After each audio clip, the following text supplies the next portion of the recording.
I just took a nap, and now I'm going to continue part two. The nap sometimes I call siesta, which is a Espanol word, Spanish, used quite frequently south of the border of the United States, especially in Mexico, if you didn't know that. I had some dreams. You get refreshed. It's something that you probably should do most days of the week. Unfortunately, in the United States, they don't allow you to do that. Sometimes you get a 15-minute break or a 30-minute break.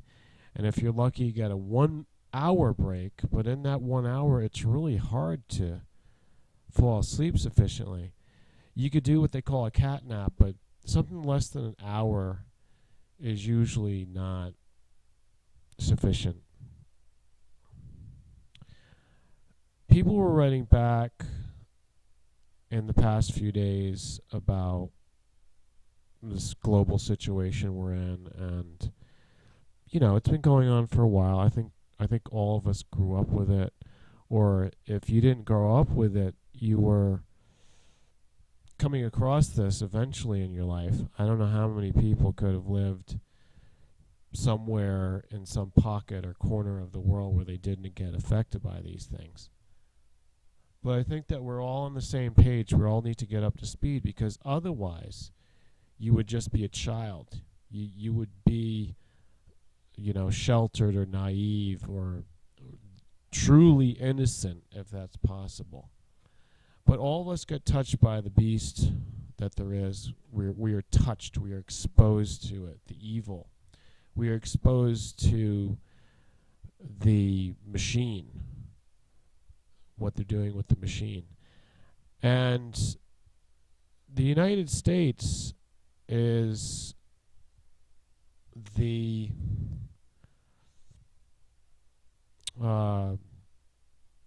prime example of it, as the world's policeman. And why is there so much war? Since World War II, and now everybody has to talk about World War III, we have to speculate.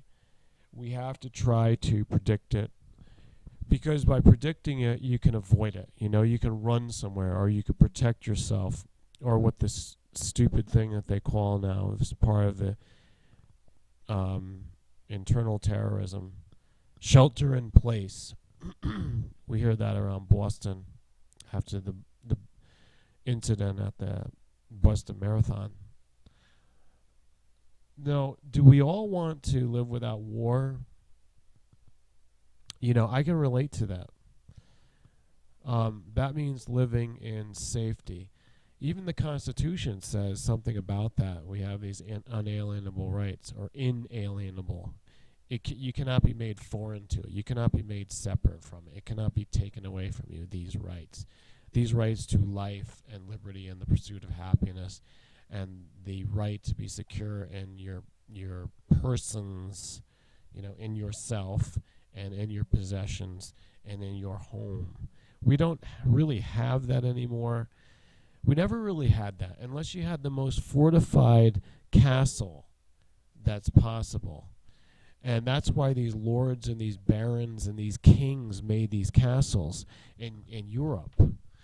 And this was all before the American century came in, the last, say, 2 centuries. In Europe or other countries of the world, maybe China, a little bit there in Russia, they have these fortifications, these fortresses, these castles. And is that the only way to feel like you're safe from war, you're secure, you're protected, you're defended? Is it the only way? Like, we've all got to live inside a castle? Well, the origin of the city was a city-state. They trace it back to that anyhow. You've got this linear progression, evolution that they show you through history. They show you that in the ancient Greek time, they decided to make city-states, these walled fortifications. I think they even describe in the Bible, possibly it was the description of Jericho, one of the oldest known cities. There's actually a few now that are older. But Jericho is a major one, an example where you look at it from history. How did they defend it back then from the tribes that were around them. I wanted to say Nabateans, but I don't know if that was the same region. There were Assyrians. What about the residents of Sodom and Gomorrah? In the Bible, it said that they were destroyed. War is something that we want to be protected from, unless we're the warmonger that goes to cause war, to stimulate war. And I say it's because of war profiteering. It's because they make money. As soon as you prevent people from making money on war, that's the banks, that's the investors in that. If you can, a government could do anything. If it was a righteous government, and I always come back to that term, you're going to realize what I'm trying to use as a connotation of righteous, because there's different ones. Sometimes it has a connotation of, holier than thou or out of reality, someone who's, very egotistical, that they think that way, but it's not really that. But the absolute definition of it is that righteous gives you the right to rule. We need to put the most capable minds in the position of rulership to lead us, to take control of the situation. We don't have that now. We've got a lot of incapable people, persons that should be in jail, actually, people that should be incriminated. They're war criminals. But a nation could do anything. It could protect us from war if it was righteous and if it was benevolent. And we talk about this as, looking for someone to be that champion, that hero, that, but we're cynical now. We're jaded because we don't see any of that. They would be the ones hiding in the castle and put you outside for the wolves. Or, even worse, other humans that come preying around at night or when no one's looking. But these people are not going to run out and protect us. They're not going to run to the front line. They're not going to charge into battle like Napoleon with his, a white horse he was riding, his steed, and his sword raised. He had gotten injured in battle. Napoleon was a real guy, a real leader. He led the charge. But was he benevolent? They always want to talk about him. Well, it's possible that Nostradamus and others, other seers, other prophets call him an antichrist.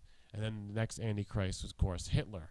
And in the quatrains, there's the passage about Hisler.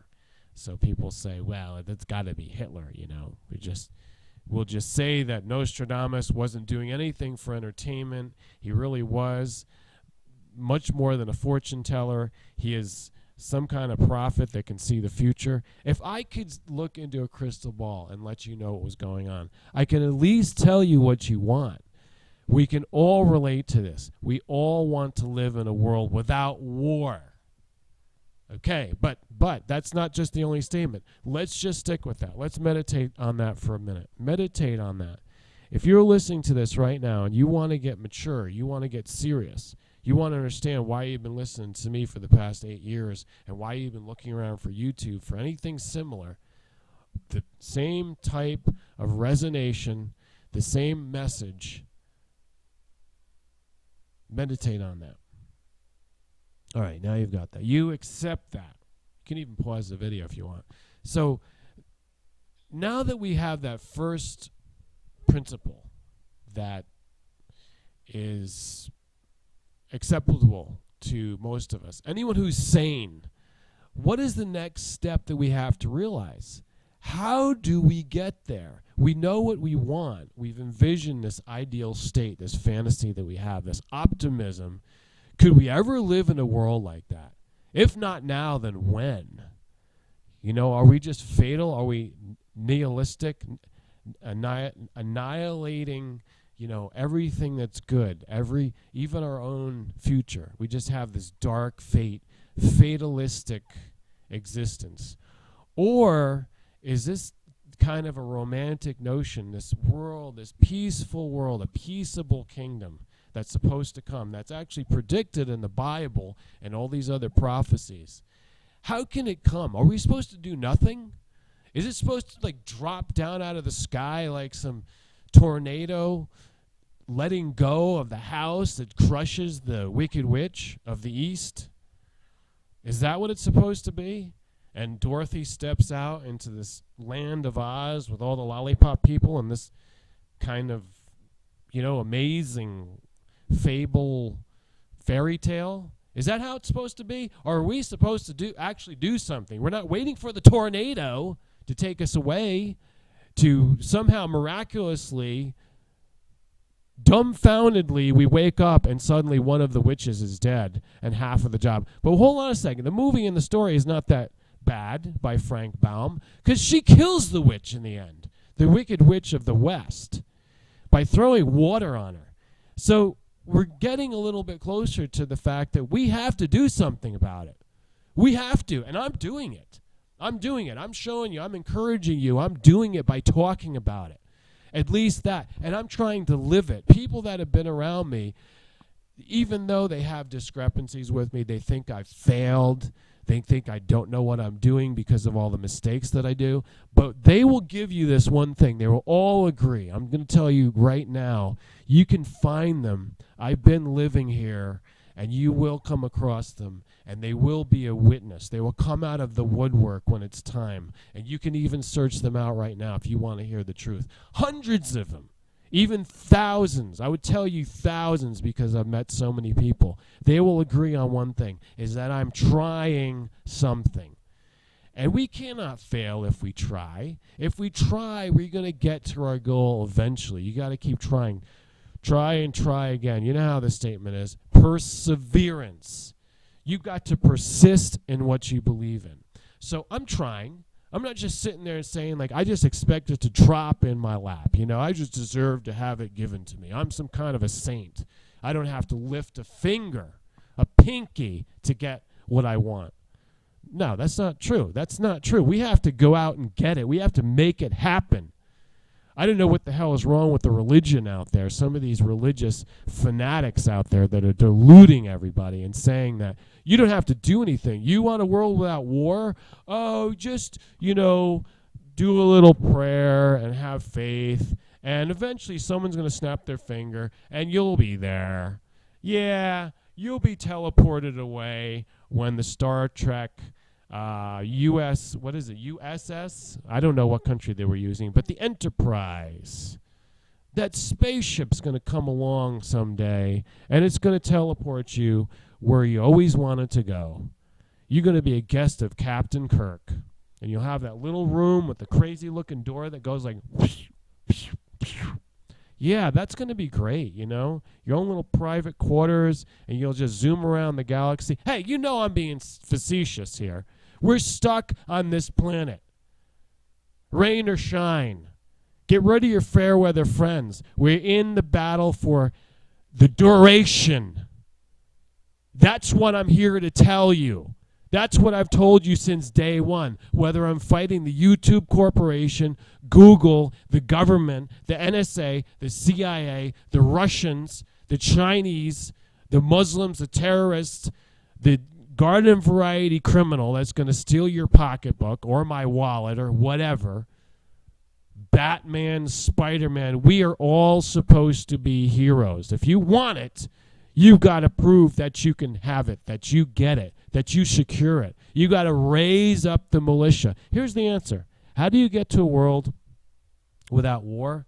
I'm going to tell you really the conclusion here is that there has to be a plan. There has to be a real leader. There has to be a real group. And everybody has to get up off their ass one day, get up off your little armchair preaching that I'm even doing right now in front of the screen in your grandmother's basement, and you got to get up, go somewhere where it's happening. You've got to band together. You've got to organize. This is what the system wants to crush. This is what because they stick you in front of the YouTube. The revolution will never come through YouTube. The Arab Spring is a lie. It didn't happen through Twitter and Facebook. And this is no internet revolution. We've got to cut ourselves off of the internet. And here's the other mouse. And here's another mouse. And how many? You got to get your hands off of that. and you got to get your hand to the plow. No man turns back